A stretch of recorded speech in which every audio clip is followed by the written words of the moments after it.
Der Schatz zu der Mine.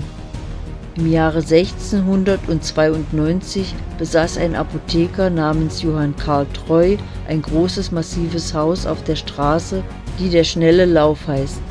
Dasselbe liegt so, dass wenn man von dem Markte nach der Caldischen Straße gehen will, die rechte Seite nach dem Schnellen Lauf, die andere aber in der Caldischen Straße nach dem Tore zugeht. Zu diesem kam ein altes Bauernweib und offenbarte ihm, in seinem Stalle sei ein großer Schatz vergraben, wie ihr in der vorigen Nacht geträumt habe. Er ging auch hin, grub frisch darauf los, fand aber nur einen großen Kessel mit Kohlen, womit ihm wenig gedient war. In Hoffnung aber eines Besseren grub er weiter, und es halfen ihm dabei seine Tochter und seine hochschwangere Frau.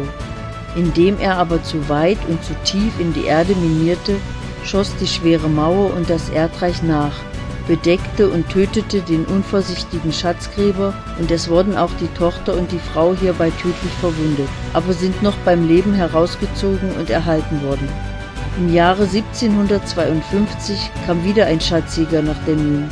Er gab vor, dass er ein Mönch sei und im Vatikan oder in der Bibliothek des Papstes zu Rom eine schriftliche Notiz, wo zu päpstlichen Zeiten die Klöster oder andere ihre Schätze vergraben, gefunden und selbige entwendet hätte.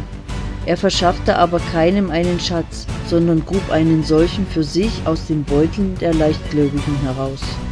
Im Jahre 1770 fand sich abermals ein Schatzgräber und Wahrsager hier ein.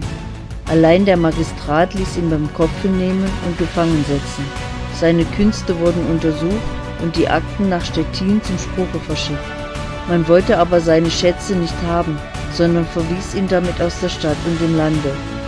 Diejenigen aber, welche ihn bei sich hatten graben lassen, mussten ihn im Gefängnis unterhalten und die Gerichtsgebühren, Sporteln und alle Unkosten tragen.